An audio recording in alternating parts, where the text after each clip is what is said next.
কি এক দুনিয়া এলো, মানুষ ভালো মন্দ কিচ্ছু বোঝে না।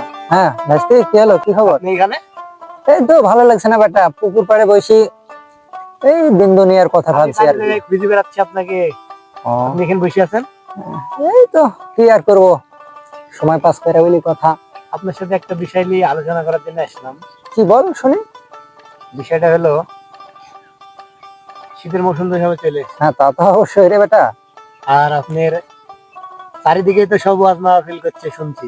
হ্যাঁ তো বিষয়টা হলো, আমি একটা আমরা উদ্যোগ নিচ্ছি একটা, যে আমরা এবার একটা মাহফিল করবো। হ্যাঁ, এই বিষয়ে আপনি কি মতামত দিচ্ছেন? ভালো তো।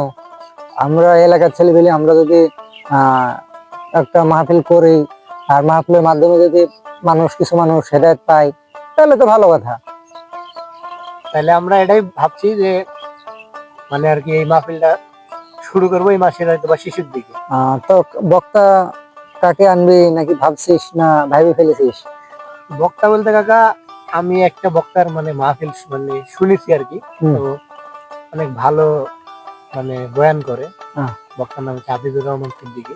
ও, এর আগেও এক জায়গায় আসছিল, হ্যাঁ হ্যাঁ, আমিও শুনেছি, কিন্তু তো বক্তার কথা আমি শুনিনি, আমি অন্য শুনি। হ্যাঁ, যাই তার হোক, বল বল।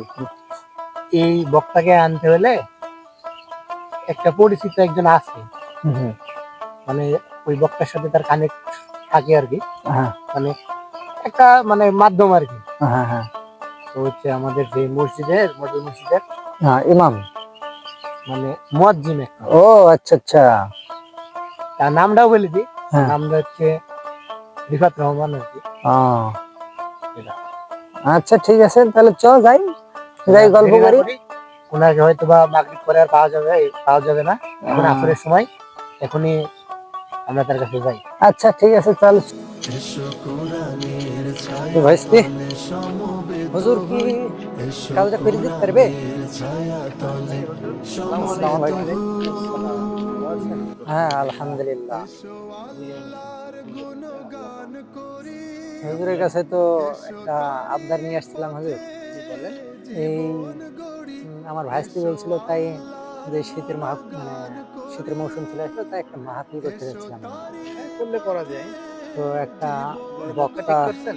চুজ করছি তো, ওই ওই বক্তার সাথে নাকি আপনার লিঙ্ক আছে, ওই জন্য কে? শুনে আসলাম। কাছ থেকে মোটেই শোনেন সেটা।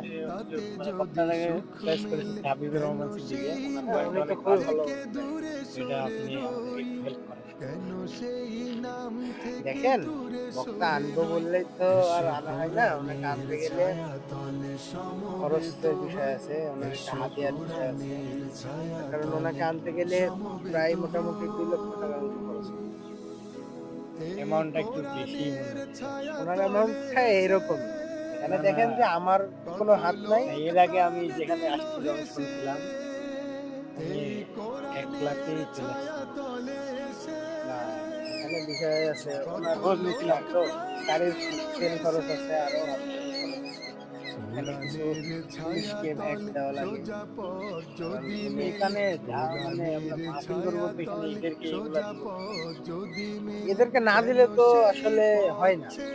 আমি তো এখানে কথা বলেছিলাম ওনার এই বিষয়ে একটা দেখেন কথা একটু কম বলেছিলাম। সময়ে ব্যবস্থা করা যায় কিনা, আমরা তো আচ্ছা, অনেক আশা নিয়ে আসলাম। আপনারা যখন প্রোগ্রাম করছেন আমি ওনাকে ভালোভাবে এখন ডেকে বলবো নি যে 10,000 টাকা কম। আচ্ছা ঠিক আছে, আপনার সাথে এই ব্যাপারে আবার পরে কথা হবে। আচ্ছা, ঠিক আছে। আচ্ছা ঠিক আছে। ভালো থাকেন। আচ্ছা, আসসালামু আলাইকুম। আচ্ছা। আপনাদের উদ্দেশ্যে বলছি, এই ভিডিওর মতো আপনারা বক্তা আনার জন্য কোনো মাধ্যম ব্যবহার করবেন না। ভিডিওটি ভালো লেগে থাকলে লাইক কমেন্ট শেয়ার দিয়ে পাশেই থাকুন, আর চ্যানেলটি সাবস্ক্রাইব করা না থাকলে চ্যানেলটি সাবস্ক্রাইব করে দিন। ধন্যবাদ।